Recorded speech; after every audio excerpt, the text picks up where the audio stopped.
আলোচ্য বিষয় আমাদের থাকবে, সেগুলো আমি এখনো রেডি করিনি, আজকে করবো ইনশাল্লাহ। তো সেই তারপরেও যেহেতু করতে হবে, একটু এলোমেলো হতে পারে, রিপিটেশন হতে পারে, মানে সে স্লাইড প্রিপারেশনের সময় বিভিন্ন ইয়ের থেকে, বই থেকে বা এখান থেকে ওখান থেকে নিয়ে আসা হয়েছে। এমন এইগুলো যে রিভিউ করে যে এটা অর্গানাইজ করা, সেটা এখনো করা হয়নি। সুতরাং আমি যেটা আলোচনা করছি, আর যদিও আমাদের ফিল্ড হলো, এটা সম্পূর্ণ একটা মেডিকেল ফিল্ডের সাবজেক্ট, অ্যাবসলিউটলি মেডিকেল। জি স্যার। আমরা তো যারা ধরে নেব ডেমনস্ট্রেশন ক্লাস, স্যার কোনো অসুবিধা নেই। মেডিকেল ফিল্ডের সাবজেক্ট, অনেক ভাষা, অনেক তথ্য হয়তো আমাদের জানার মধ্যে নাও থাকতে পারে, সেগুলো আপনারা ব্যাখ্যা করবেন যাদের জ্ঞান আছে এই ব্যাপারে। তো আজকে একটা ইন্ট্রোডাক্টরি ক্লাসে আমরা যেতে চাচ্ছি। আমার এটা কি দেখা যায়? আচ্ছা sir. Introduction to human biology or physiology, including anatomy. Anatomy ছাড়া আপনি ফিজিওলজিতে আগাইতে পারবেন না। আমরা যদি আসি একটু, আপনি সময় নষ্ট করে দেই, আমার আবার 8টার সময় ক্লাস আছে, আমি ছেড়ে দেবো 7টা। তো সবাইকে শুভেচ্ছা জানাচ্ছি আজকের এই ইন্ট্রোডাক্টরি ক্লাসে ফিজিওলজির বিষয়ে with the anatomical some features. তো আমরা যাই, আমাদের আজকের ক্লাসটা মূলত একটা ওরিয়েন্টেশন ক্লাস। আরেকবার একটু কাইন্ডলি স্যার একটু ব্যাক করতেন, ইন্ট্রোডাকশন টু হিউম্যান বায়োলজি আর ফিজিওলজি। ঠিক আছে, থ্যাংক ইউ স্যার। ঠিক আছে, জি। এখন আমরা যাই চ্যাপ্টার 1 এ। এটা হলো চ্যাপ্টার 1 আসলে, ইন্ট্রোডাকশনটা, the human body and orientation. আসলে ওরিয়েন্টেশনটা কি? ওরিয়েন্টেশন হলো পরিস্থিতি। আমরা যে ওই বিশ্ববিদ্যালয়ে যখন ছাত্র নতুন ব্যাচ ভর্তি হয়, ক্লাস শুরু হওয়ার আগে একটা ওরিয়েন্টেশন হয়। ওরিয়েন্টেশনটা হলো পরিচিতি করা, শিক্ষকদের সাথে ছাত্রদের পরিচিতি, একটা অনুষ্ঠানের মাধ্যমে তাদের এখানে কি কি আছে, কি কি করা হবে, তাদের সিলেবাস কি, কবে পরীক্ষা হবে, কবে ইত্যাদি ইত্যাদি, কি ফ্যাসিলিটিস আছে, সেগুলো ঘুরি ঘুরি দেখানো, এগুলো এটাকে বলা হয় ওরিয়েন্টেশন। তার মানে একটা পরিচিতি ঘটানো। তো সে পরিচিতিটা আজকে হিউম্যান বডি সম্পর্কে আমাদের আজকে আলোচ্য বিষয়। তো আমরা আজকে লার্নিং অবজেক্টিভ আমাদের কি, আমরা যদি আজকে আলোচনাটা শেষ করতে পারি, তাহলে এখান থেকে আমরা কি শিখব? সেটা শিখব যে distinguish the participant will able to distinguish, মানে একটা সেন্টেন্স বাদ গেছে এখানে, the participant, আমরা যারা আছি তারা will able to distinguish between anatomy and physiology and identify several branches of each. তার মানে আমরা আইডেন্টিফাই করতে পারবো বা আলাদা করতে পারবো অ্যানাটমি এবং ফিজিওলজির মধ্যে, এবং এদের কিছু শাখা প্রশাখা আমরা নিয়ে আলোচনা করতে পারবো। We can describe the structure of the body, bodyর structure, for as simple as to most complex. আমরা হিউম্যান বডির একেবারে স্ট্রাকচার, মানে গঠন যেটা, সেটা নিয়ে সেটা সম্পর্কে আমরা ডিসক্রাইব করতে পারবো, এবং খুব সিম্পল থেকে মোস্ট কমপ্লেক্স পর্যন্ত আমরা যেতে পারবো, তবে এই ক্লাসে না, পরবর্তীতে। In terms of the 6 levels of organization, 6টা লেভেল অফ অর্গানাইজেশন আছে, মানে 6টা অর্গান সিস্টেম আছে, সেইগুলোর মাধ্যমে identify the functional characteristics of human life, আমরা চিহ্নিত করতে পারবো কর্মপদ্ধতি, characteristics of human life, human লাইফের কর্মপদ্ধতি নিয়ে আমরা আলোচনা করতে পারবো। আইডেন্টিফাই মানে নির্ধারণ করতে পারবো, identify the 4 requirements for human survival. Human সার্ভাইভালের জন্য যে 4টা রিকোয়ারমেন্ট দরকার, অত্যাবশ্যকীয় বিষয়, সেগুলো আইডেন্টিফাই করতে পারবো। Define homeostasis and explains its importance to normal human function. আর use appropriate anatomical terminology to identify the key body structure, body regions and directions in the body. কিছু টার্মিনোলজি মানে কিছু শব্দ, টার্ম, যেগুলো দিয়ে আমরা বডির বিভিন্ন স্ট্রাকচারকে আইডেন্টিফাই আমরা করতে পারবো। তো এই বিষয়গুলো আজকের আমাদের শিক্ষণীয় বিষয়। তো আমরা যাই প্রথমে আমরা স্ট্রাকচার এন্ড ফাংশনস। এখন আমরা যে অ্যানাটমিটা কি আসলে, anatomy is the scientific study of the bodies structures and how they relate to each other. Simple একটা সংজ্ঞা, যে এটা হলো বৈজ্ঞানিক একটা মানে পড়াশোনা বা স্টাডি, যেখানে শরীরের মানব দেহের স্ট্রাকচার যে গঠনটা আছে সেটা সম্পর্কে আমরা বৈজ্ঞানিকভাবে ব্যাখ্যা করা, হাউ দে রিলেট। যেন শব্দ আপনি মিউট করুন, কোন ক্রমেই আমরা অডিও ভিডিও কোন ক্রমেই ই করুন না। তো আমরা scientific study of bodies structure and how they relate to each other, একটা সাথে একটা কিভাবে রিলেশনশিপ তৈরি করছে আমরা সেটা জানতে পারি, যে বিজ্ঞান বা সায়েন্সের মাধ্যমে সেটাকে আমরা বলি অ্যানাটমি। আর physiology is the scientific study of the chemistry and physics of the structure of the body.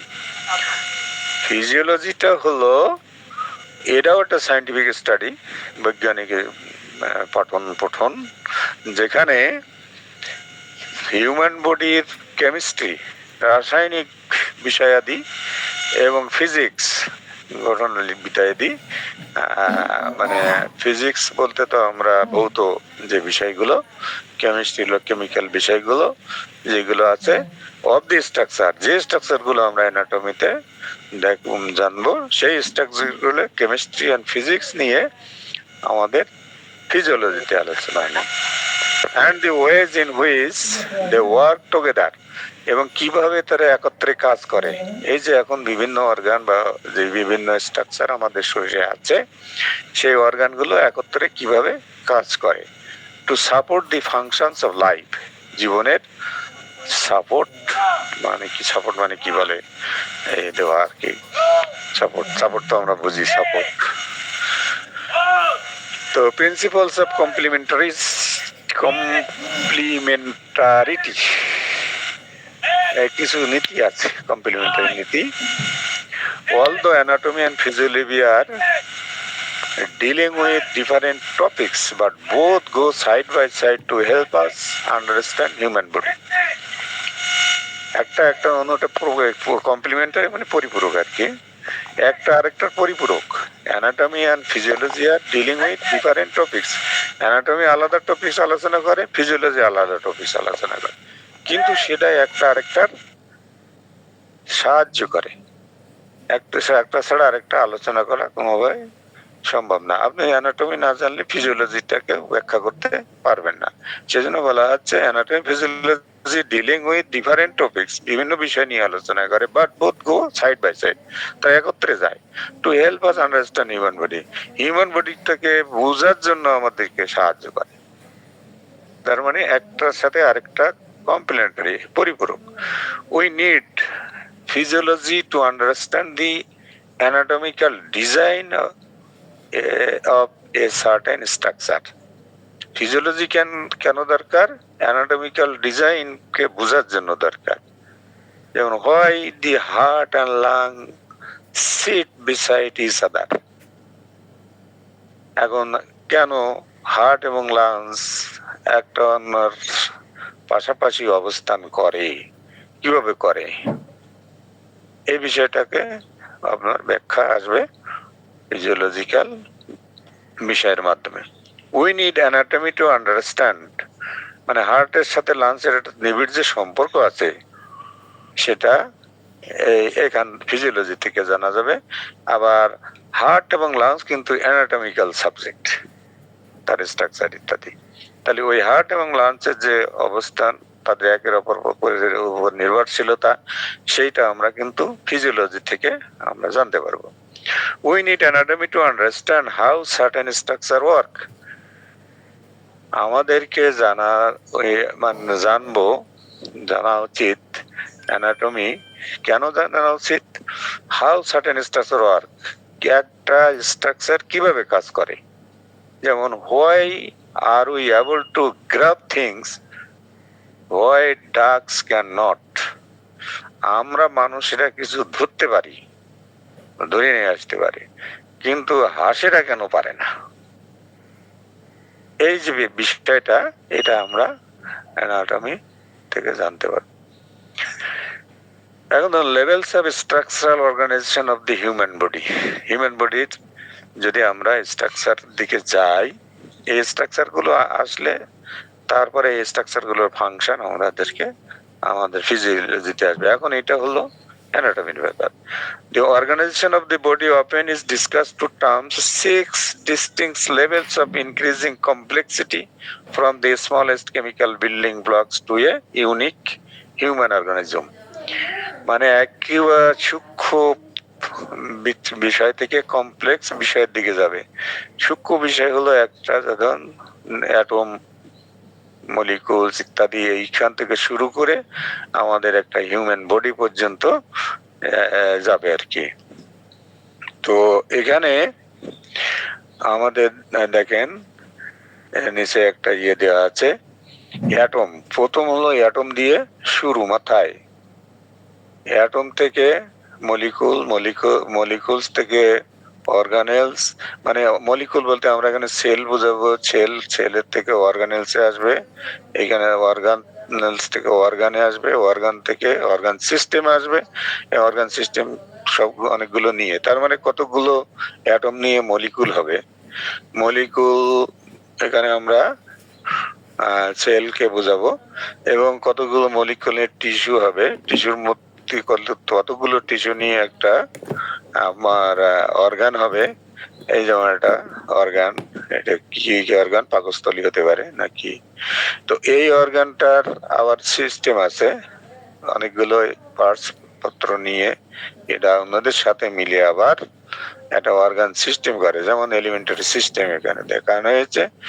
এবং এইরকম অনেকগুলো অর্গানকে নিয়ে আমাদের এই অর্গানিজম বা হিউম্যান বডিটা গঠিত। যেমন পা একটা অর্গান, হাত একটা অর্গান, এলিমেন্টারি সিস্টেম একটা অর্গান, হার্ট একটা অর্গান, কিডনি একটা অর্গান, ব্রেন একটা অর্গান। তো এইরকম অর্গান, বিভিন্ন অর্গান সিস্টেম, আপনার ইয়ের সিস্টেম কি বলে, আপনার নার্ভাস সিস্টেম একটা অর্গান সিস্টেম, সার্কুলেটরি সিস্টেম ইত্যাদি সব মিলে আমরা হিউম্যান বডি গঠিত।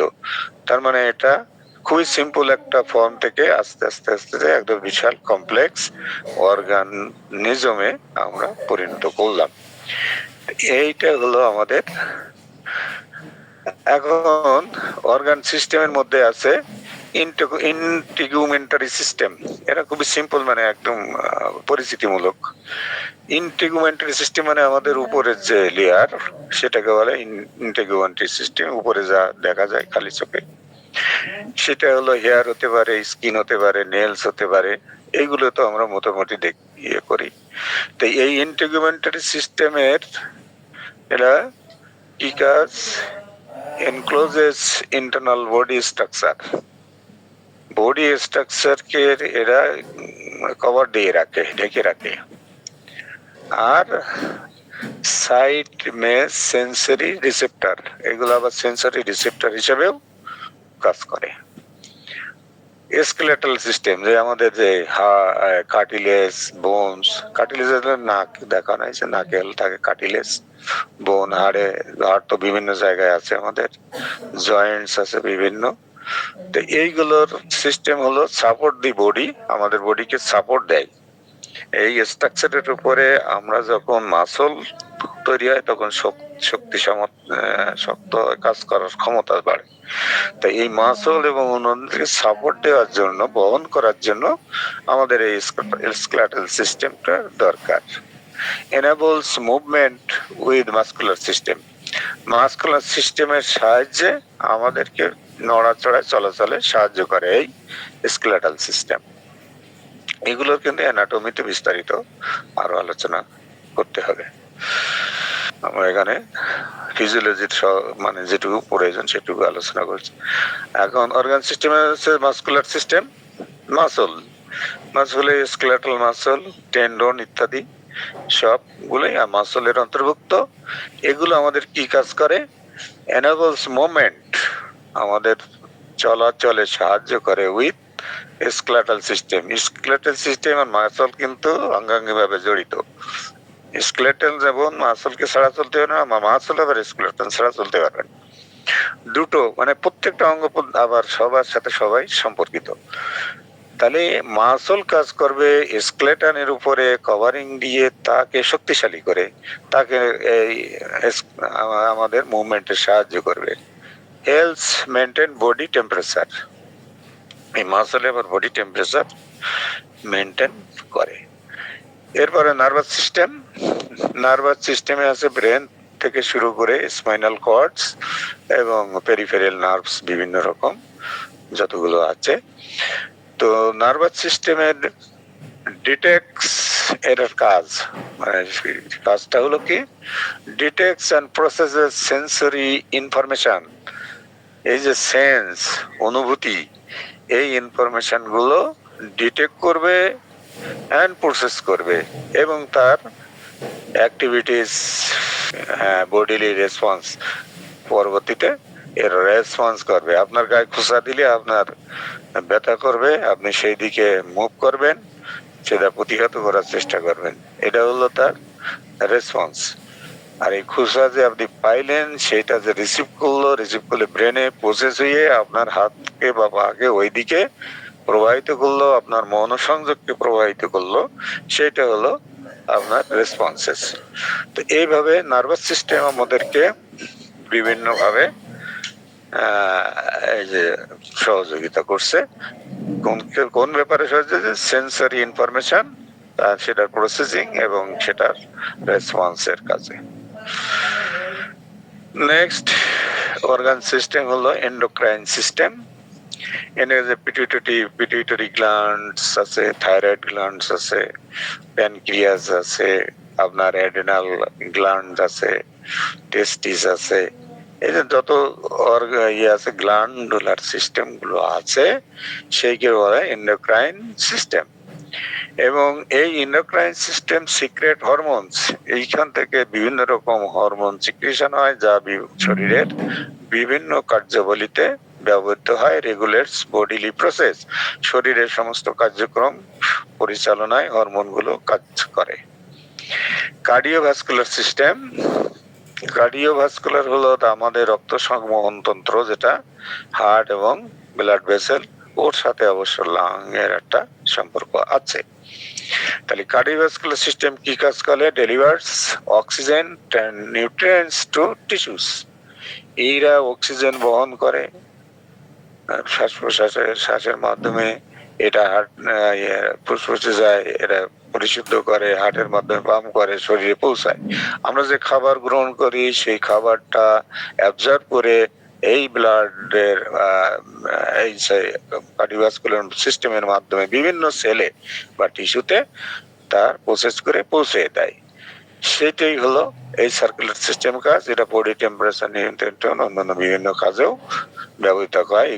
ইকুয়ালাইজেস টেম্পারেচার ইন দ্য বডির টেম্পারেচার মেনটেন করতেও এরা সাহায্য করে। আপনি যদি শরীর গরম হয়, যদি আপনি একটু ঠান্ডা দেন, সেইখান থেকে এইটা ব্লাডের ঠান্ডা হবে, ব্লাডকে ঠান্ডা করলে ব্লাড আস্তে সার্কুলেট হয়ে আপনার সমস্ত শরীরটাকে ঠান্ডা করবে। এই জন্য আপনার দেখা যায় ব্লাডের এই ঠান্ডা প্রয়োগের ফলে আবার আমাদের কিন্তু ওই আর্টারি বা ভেন গুলো সংকুচিত হয়ে যায়। আমাদের এটা নিয়ম আছে, গোসল করার সময় কিন্তু আগে মাথায় পানি দেওয়া যাবে না, ঠান্ডা পানি। পানি আগে পার দিকতে দিতে দিতে উপরে উঠতে হবে।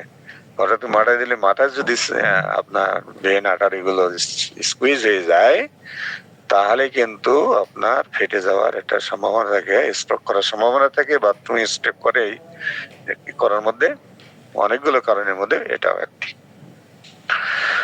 তো এই অর্গান সিস্টেম আছে লিমফ্যাটিক সিস্টেম, যেমন আছে থাইমাস, লিম্ফ নোডস, তারপর স্প্লিন, তারপরে লিমফ্যাটিক ভেসেলস, এইগুলো পরিবহন করে তো এই লিম্ফ গুলোকে। তো লিমফ্যাটিক সিস্টেমের কাজ হলো রিটার্নস ফ্লুইড টু ব্লাড।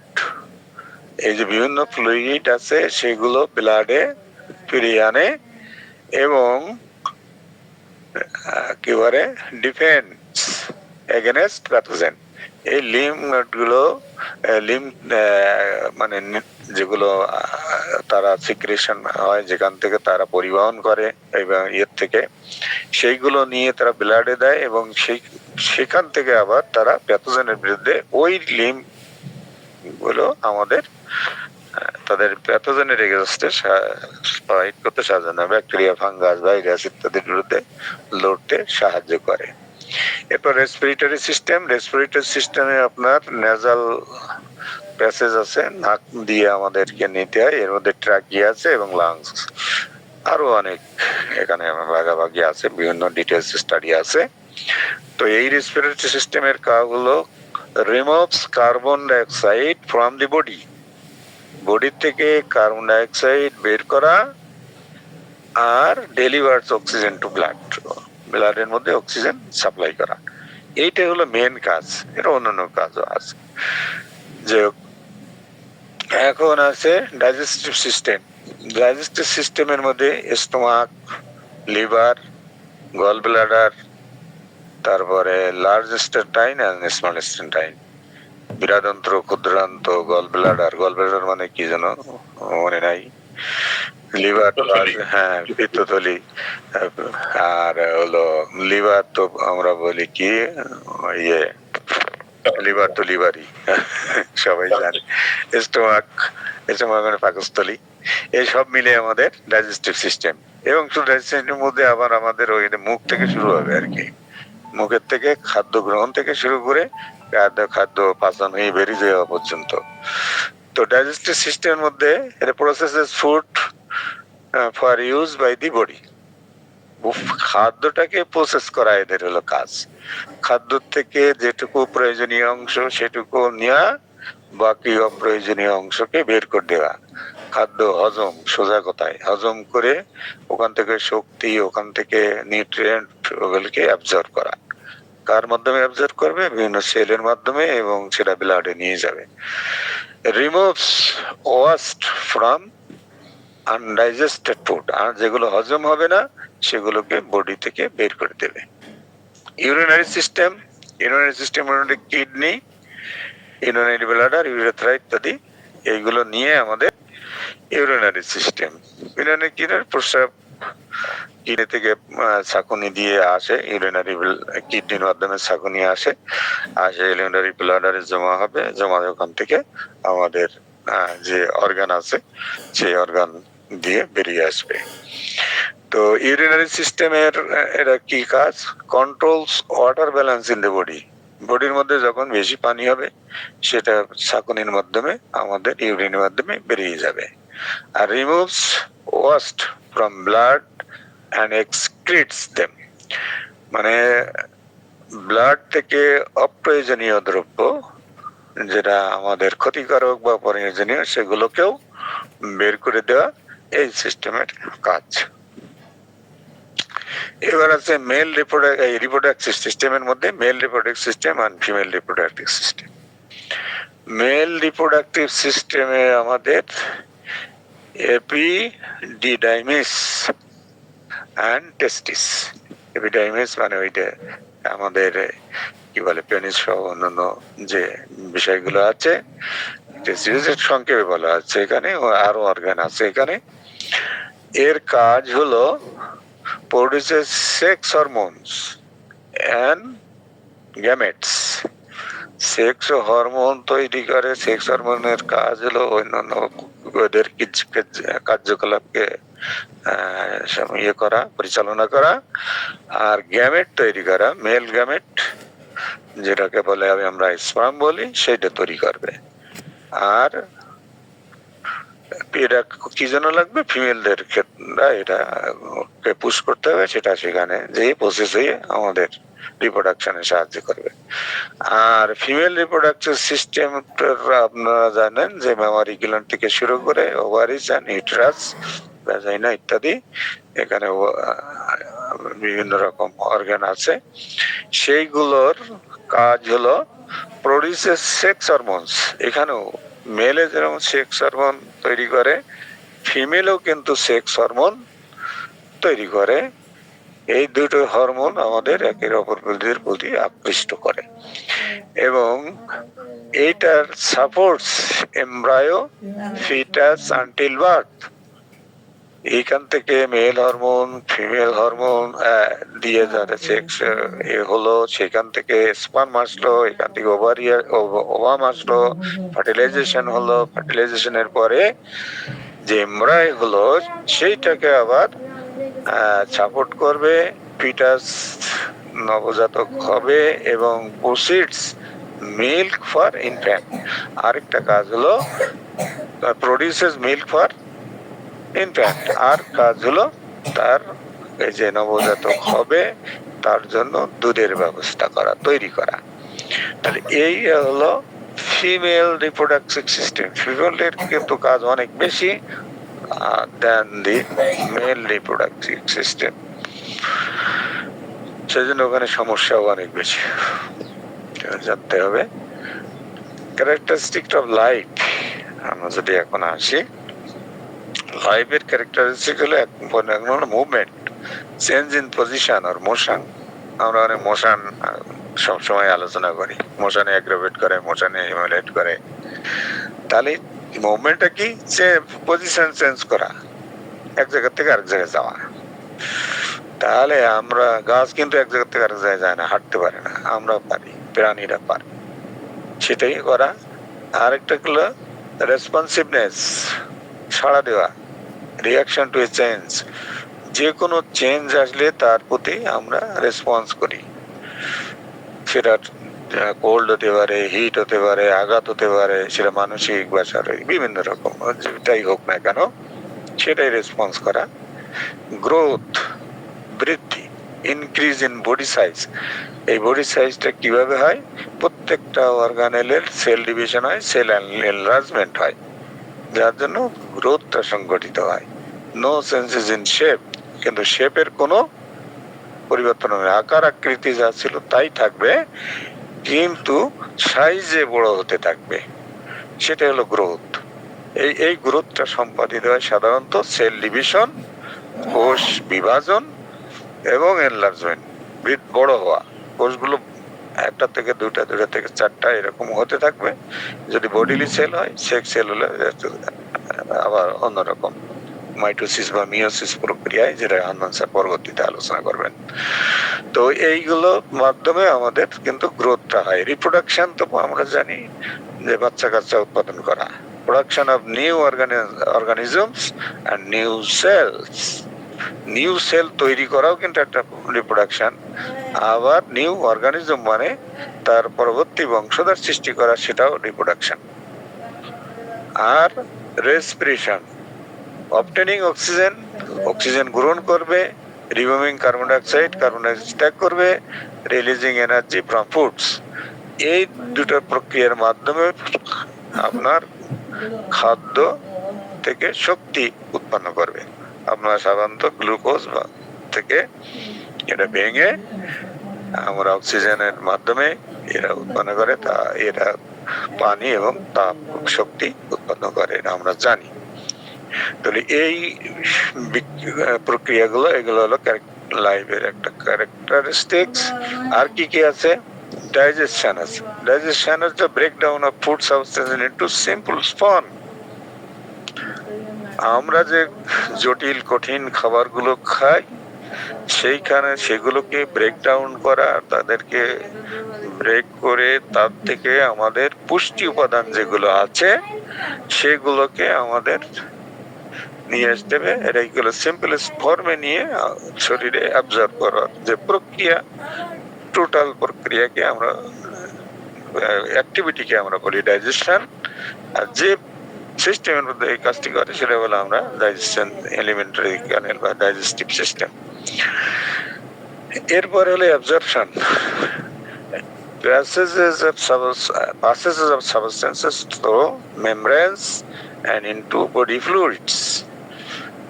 এই সেলের মেমব্রেনের মাধ্যমে পাস করে আমাদের কোথায় যায়? বডির ফ্লুইডটাকে এনরিচ করে। বডির ফ্লুইডের মধ্যে আমাদের যে খাদ্যের নিউট্রিয়েন্ট বা অন্যান্য বিষয়গুলো আমরা যে ওষুধ দেই বা ইত্যাদি, সেইগুলো আমাদের বডির ফ্লুইডের মধ্যে চলে যাবে। ফ্লুইড থেকে সেল, প্রত্যেকটা সেলের মধ্যে যাবে, সেটাকে বলা হয় অ্যাবজর্পশন। আর circulation, movement of substances in body fluids. Circulation মানে চলতে থাকবে আর কি, চলাচল, এক জায়গা থেকে আরেক জায়গায় নিয়ে মুভমেন্ট করা সাবস্টেন্সেস। পানি হতে পারে, খাদ্য হতে পারে, অন্যান্য পদার্থ হতে পারে, সেটাকে বডি ফ্লুইডের মধ্যে নিয়ে যাবে। Assimilation, changes of absorb substances into chemically different forms. আমাদের যে গুলো আমরা অ্যাবজর্ব করব সেইগুলোকে বিভিন্ন কেমিক্যাল ফর্মে রূপান্তর করাকে আমরা বলবো অ্যাসিমিলেশন। কেমিক্যাল ফর্ম বলতে আমরা যেমন বিভিন্ন ইয়েতে তৈরি করা, কেউ প্রোটিন তৈরি করবে, কেউ ফ্যাট তৈরি করবে, কেউ গ্লুকোজ তৈরি করবে, ইত্যাদি নানান রকম বিষয় আছে। আত্মীকরণ, অ্যাসিমিলেশন। আর এক্সারশন মানে যা শরীরের মধ্যে থাকবে, রিমুভেবল ওয়েস্ট মানে অপ্রয়োজনীয় পদার্থ, সেইগুলোকে বের করে দেবে produce by metabolic reactions. Metabolic রিঅ্যাকশনের মধ্যে যেসব প্রয়োজনীয় দ্রব্য সেগুলো তো আমরা আত্মীকরণ করবো, অপ্রয়োজনীয় যে দ্রব্যগুলো সেটা এক্সক্রিশনের মাধ্যমে বেরিয়ে যাবে। এটাকে বলে এক্সক্রিশন, বের করে দেওয়া। এটা এক্সক্রিটরি সিস্টেম, আমরা কিডনি থেকে যেটা বললাম ইউরিনারি সিস্টেম, এইগুলো তাদের কাজ। Maintenance of life. Life depends on 5 environmental factors.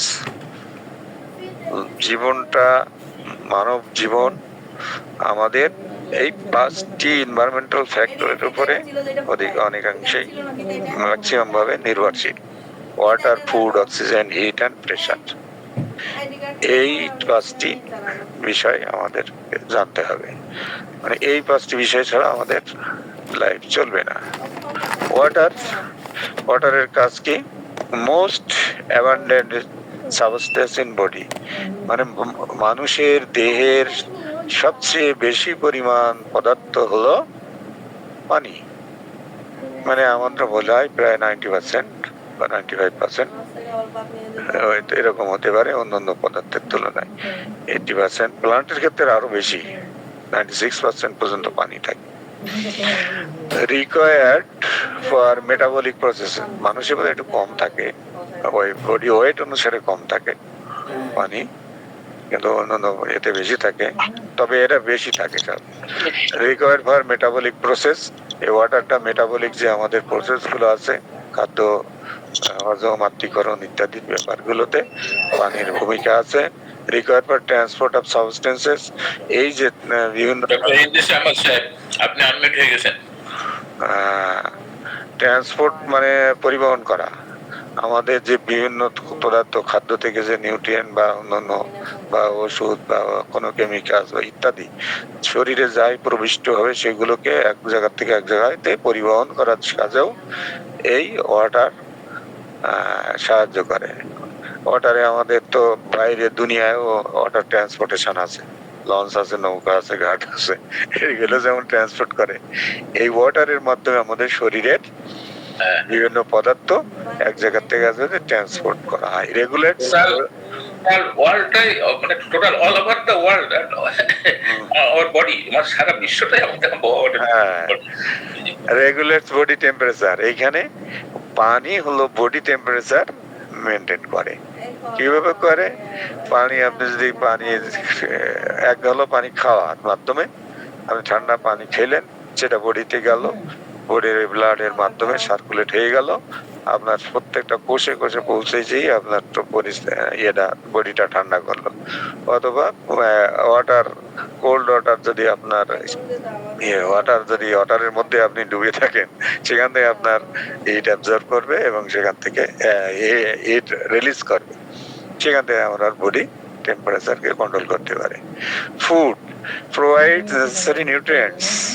খাবার ছাড়া তো মানুষ বাঁচছে না, কেউ কেউ বাঁচে কিনা জানি না, তবে প্রোভাইডস নেসেসারি নিউট্রিয়েন্ট। নিউট্রিয়েন্টস এখান থেকে আসে। নিউট্রিয়েন্ট মধ্যে আমরা পানি, কার্বোহাইড্রেট, প্রোটিন, ফ্যাট ইত্যাদি, ভিটামিনস, মিনারেলস, এই যে পদার্থগুলো আমার যে শরীরের কাজে লাগে, সেইগুলোকে কি করবে? আমরা খাদ্য থেকে পাবো। সাপ্লাইজ এনার্জি, এবং ওই খাদ্য থেকে কিন্তু ভেঙে চুরে আমাদের শক্তি উৎপন্ন করবে। এগুলো পরবর্তী ক্লাসগুলোতে কিভাবে হয় সেগুলো আমরা আলোচনা করব। সাপ্লাইজ র মেটেরিয়ালস, বিভিন্ন র মেটেরিয়ালস হিসাবে কাজ করে। কিসের?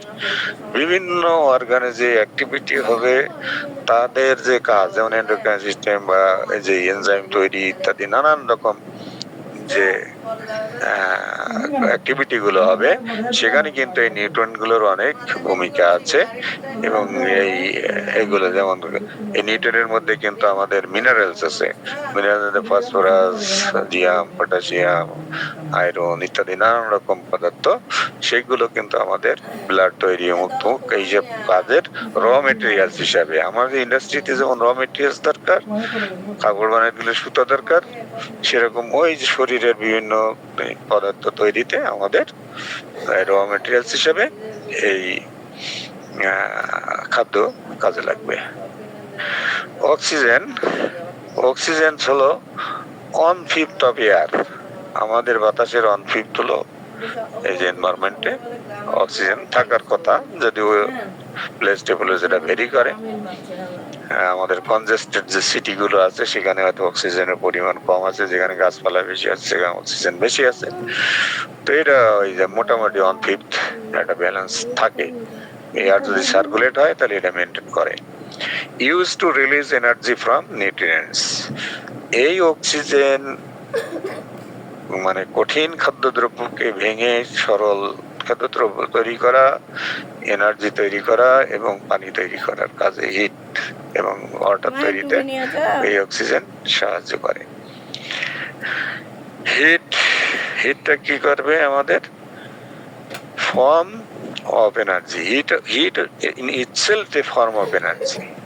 আমাদের শরীরে হিট কিন্তু প্রথমে খাদ্যটাকে ভেঙে কিন্তু ওই হিট এনার্জি তৈরি হয়, এবং হিট এনার্জি দিয়ে আমাদেরকে শরীর কিন্তু চলাফেরা করে। Partly controls rate of metabolic reaction. Metabolic reaction গুলোকে পরিচালনা করার জন্য হিটের প্রয়োজন হয়। এটার মধ্যে যখন গরম, শরীরের মধ্যে গরম থাকে, এই যে গরম না থাকলে কিন্তু আপনার অ্যাক্টিভিটি গুলো অনেকাংশে, অনেক কেমিক্যাল রিয়াকশন আছে যেটা হিট ছাড়া হবে না। হিটে যখন জমে যাবেন আপনি, তখন আপনার ফিজিওলজিক্যাল অ্যাক্টিভিটি বা কেমিক্যাল বা বায়োকেমিক্যাল রিয়াকশন গুলো কমে যাবে বা আস্তে আস্তে বন্ধ হয়ে যাবে। সুতরাং হিট এইটাই আমাদের মেটাবলিক রিয়াকশন গুলোতে সাহায্য করে। প্রেসার, প্রেসারটা হলো চাপ। Application of force on a object, যে কোনো অবজেক্টের উপরে চাপ প্রয়োগটাকে আমরা প্রেসার বলি। অ্যাটমসফেরিক প্রেসার আছে আমাদের, important for breathing. Atmospheric pressure যদি না থাকে তাহলে আমরা কিন্তু শ্বাস নিতে পারবো না। বায়ুমণ্ডলের চাপ আছে বলে এটা আমরা ইনহেল করতে পারি, ওই চাপে কিন্তু ঢোকে। আর যে চাপ না থাকে, দূরে যে যায়, আপনি উপরে উঠলে চাপ নাই, আপনি অক্সিজেন পাবেন না, আপনার ব্রিদিং আপনার চলবে না। তাহলে এটা আমাদের ব্রিদিং এ সাহায্য করে। হাইড্রোস্ট্যাটিক প্রেসার, এটা হলো পানির প্রেশার, যে হাইড্রোস্ট্যাটিক প্রেশার বলা হয়, কিপস ব্লাড ফ্লোয়িং। এই যে পানির বা ফ্লুইডের যে চাপ, এই চাপে কিন্তু ওই যে ভিতরে, শরীরের ভিতরে তরল পদার্থগুলো কিন্তু ফ্লো হতে থাকে। তাহলে আমাদের একটা হলো বায়বীয় চাপ, আর একটা হলো মানে হাইড্রোস্ট্যাটিক প্রেশার, যেটা হলো তরল পদার্থের চাপ। এই দুটো চাপ আমাদের বডিতে কিন্তু প্রয়োজন এবং সেগুলো থাকে। হোমিওস্ট্যাটিস is the maintaining of a stable internal environment. হোমিওস্ট্যাটিস কাকে বলে? যে আমাদের শরীরের ভিতরকার এনভায়রনমেন্টটাকে একটা স্টেবল স্থিতি অবস্থায় রাখার যে প্রক্রিয়া, সেটাকে বলে হোমিওস্ট্যাটিস। হোমিওস্ট্যাসিস। এখন হোমিওস্ট্যাসিস কন্ট্রোল মেকানিজমটা কি? Monitor aspects of the internal environment and correct as needed. এটা কি করে? মনিটরিং করা মানে কি? দেখভাল করে। কি বিষয়াদি দেখভাল করে? ইন্টারনাল এনভায়রনমেন্টকে সে দেখভাল করে এবং যেখানে যেখানে দরকার সেখানে সে কারেক্ট করে প্রয়োজন অনুসারে, এবং একটা স্টেবল কন্ডিশনে আমাদের দেহটাকে রাখে। ভেরিয়েশনস আর উইদিন লিমিটস, মানে যে ভেরিয়েশন গুলো হবে সেটা লিমিটের মধ্যে রাখবে। অতিরিক্ত ভেরিয়েশন হলে কিন্তু এটা ইমব্যালেন্স হয়ে যাবে। দেয়ার আর 3 পার্টস এখানে আছে এই হোমিওস্ট্যাটিসের। একটা রিসেপ্টর, আর হলো কন্ট্রোল সেন্টার, আর হলো effector. Provide information about the stimuli. Stimulus, কোন স্টিমুলি হলে প্লুরাল, স্টিমুলাস হলো সিঙ্গুলার। তাহলে আপনার কোন, যদি আমাদের স্টিমুলি বা স্টিমুলাস আমরা পাই, সেইগুলো গ্রহণ করা, এটা হলো রিসেপ্টরের কাজ। আর কন্ট্রোল সেন্টার এটাকে প্রসেস করবে। Tells what a particular value should be called the set point. Set পয়েন্টে এখানে কন্ট্রোল করবে এবং কন্ট্রোল করে প্রসেস করে ইফেক্টরের মানে elicits response that changes conditions in the internal environment. Internal এনভায়রনমেন্টের মধ্যে কি রেসপন্স তাকে করতে হবে সেটি করবে ইফেক্টর। মানে একজন রিসিভ করবে, আরেকজন প্রসেস করবে, আরেকজন কাজ করবে, মানে রেসপন্স করবে। কি কাজ করতে হবে সেই কাজটি সে করবে। এইটাই হলো হোমিওস্ট্যাসিসের প্রক্রিয়া। যেমন এখানে control centre, set point, changes in compare to the. এখন রিসিপ্টর রিসিভ করলো, কন্ট্রোল সেন্টারে গেলাম, এটা ইয়েতে দেখালাম আর কি, change in compare to set point, এবং সেখান থেকে ইফেক্টরস কি গেলে মাসল বা গ্ল্যান্ডসে দিয়ে দিল, এবং রেসপন্স চেঞ্জ ইন কারেক্টেড, কারেকশনের জন্য একটা রেসপন্স দিল। এই স্টিমুলিটা গ্রহণ করলো রিসিপ্টর, সেখান থেকে গেল কন্ট্রোল সেন্টার, কন্ট্রোল সেন্টার ইফেক্টরস, এবং ইফেক্টরকে রেসপন্সটা দিল। এইভাবে পর্যায়ক্রমে চক্কর আকারে আমাদের চলতে থাকবে।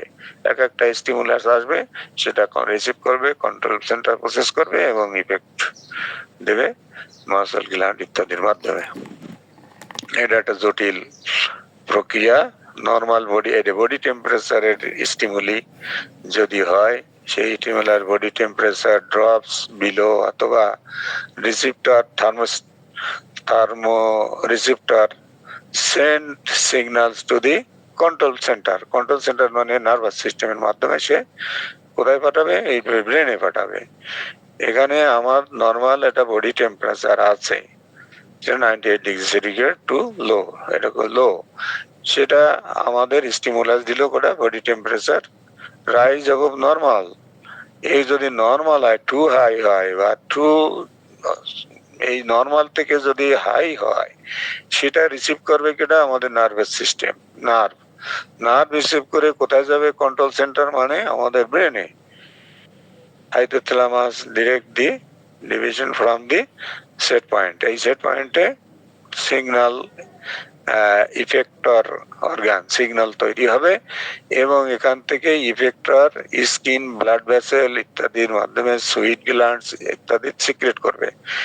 তার ওইটাকে মানে কি ব্যালেন্স করার জন্য। Response body heat is loss to surrounding temperature drops toward normal. এখন ওই রিসেপ্টর যেগুলো কাজ করলো ওই সেন্টার সেট পয়েন্ট মানে সেন্ট্রাল যে প্রসেসিং সেন্টার, ওখান থেকে সে নির্দেশ দিল বিভিন্ন রকম ব্লাড ভেসেলে বা ইত্যাদিতে সুইট গ্ল্যান্ড ইত্যাদি। সুইটিং হলে কিন্তু শরীর ঠান্ডাই যায়, আপনারা জানেন। ব্লাড ভেসেলের মাধ্যমে পরিবহন করলো এবং আমাদের ইয়ে করে টেম্পারেচারকে ব্যালেন্স করার জন্য আবার নর্মাল কন্ডিশনে ফিরে নিয়ে আসলো। অন্যদিকে বডি টেম্পারেচার ড্রপস বিলো যদি কম হয়ে যায়, সেটা রিসিপ্টার আবার গ্রহণ করলো, সে কন্ট্রোল সেন্টারে নিয়ে গেল, সে কি কাজ করলো, স্কিন ব্লাড ভেসেল ইত্যাদিতে নিয়ে যেয়ে সুইট গ্ল্যান্ডস রিমেন ইনঅ্যাক্টিভ, এখান থেকে সেট বক্সে নিয়ে আবার সে ওই নর্মাল কন্ডিশনে নিয়ে যাবে। Body temperature continues to drop, control center signal muscle to contact involuntarily সে এইগুলোকে ইয়ে করলো, রেসপন্স করলো, প্রসেস করলো। Effector muscle activity generates body heat, এবং মাসলের মধ্যে আপনার যে গিয়ারগুলো ছিল, আপনি অক্সিজেন নেবেন, ওখানে ইয়ে হবে, ক্রিয়া করবে, হিট তৈরি হবে, সেই হিটের মাধ্যমে আবার রেসপন্সটা বডি হিটের দিকে চলে যাবে, টেম্পারেচার রাইজেস টুয়ার্ডস নরমালে, আবার নরমালে চলে যাবে। তাহলে আপনার উচ্চ হলেও এদিক থেকে আপনার নরমালের দিকে আসবে, নিচের দিকে হলেও এখানে আবার কিছু অ্যাক্টিভিটির মাধ্যমে নরমালে যায়। এইটা হলো হোমোস্ট্যাসিসের মোটামুটি কার্য পদ্ধতি আমরা এখানে একটা চিত্রের মাধ্যমে দেখালাম। Control mechanism, there are two types, negative feedback mechanism and positive feedback mechanism. এই হোমোস্ট্যাসিস কন্ট্রোল মেকানিজমটা দুই রকম, একটা হলো ধনাত্মক আর একটা হলো ঋণাত্মক। কিভাবে? নেগেটিভ ফিডব্যাক হলো prevent sudden severe change in the body.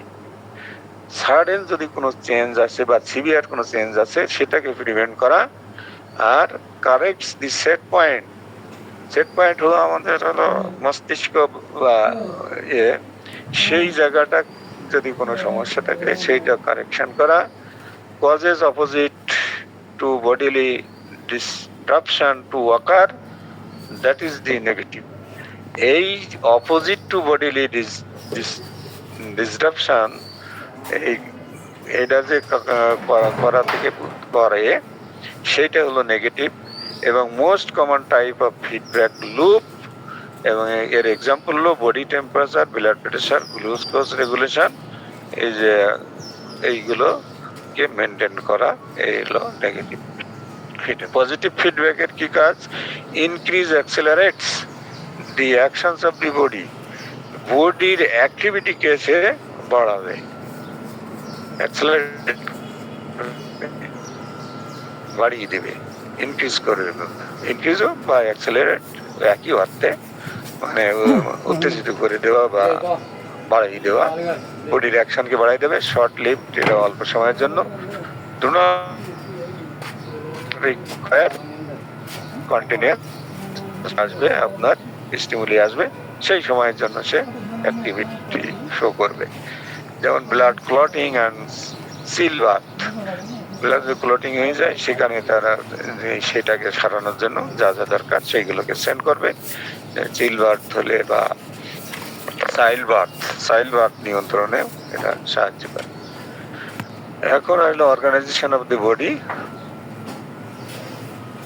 অর্গানাইজেশনের মধ্যে আমাদের দেখেন বিভিন্ন রকম পার্টস পত্র আছে।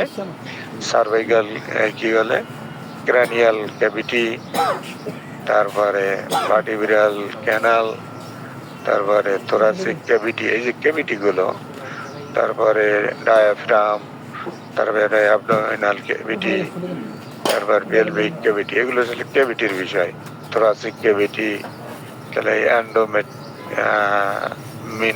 পেলভিক ক্যাভিটি, এর মানে abdominal cavity and pelvic cavity. এগুলো ক্যাভিটি হলো ফাঁকা জায়গা, এগুলো মধ্যে অন্যান্য জিনিসপত্র থাকতে পারে। এরা হলো এটা পোস্টেরিয়র বা ইন্টেরিয়র দুই দিক থেকে আমাদেরকে দেখানো হয়েছে। এখন ভিসেরাল লেয়ার, এরা হলো থোরাসিক বা অ্যাবডোমিনাল সেরাস মেমব্রেনের মধ্যে ভিসেরাল লেয়ার আছে, কভারস এন্ড অর্গান। অর্গানকে কভার দেওয়া যায়, ভিসেরাল অর্গান, যেমন হার্টের একটা কভারিং থাকে, লাংসের ওই রকম থাকে। তাহলে parietal layer lines a cavity or body walls, জি স্যার। একটা ক্যাভিটি স্যার, ওই যে চারিপাশ দিয়ে দেওয়াল আমি থাকে। আজকে হ্যাঁ, লিঙ্কটা করতে যে আমি ওই ল্যাপটপটাকে দিয়ে ফেলেছিলাম, বুঝছেন? তা এখন তো অল্প কিছুর মধ্যে এটা শেষ হয়ে যাবে, বলছে 1 মিনিট। তা এটা এক্সটেন্ড করার কথা বলছে, তো এখন কি করতে পারবো না? এক্সটেন্ড করতে গেলে আপনার নতুন করে আবার শুরু করতে হবে। জি, তা এখন টাইম বাড়ানোর কোনো সুযোগ নাই। তাহলে আমরা 1 মিনিটের মধ্যে আমাদেরকে শেষ করে দিতে হবে, আমাদের টাইমও হয়ে গেছে। এইটা তো এই গেল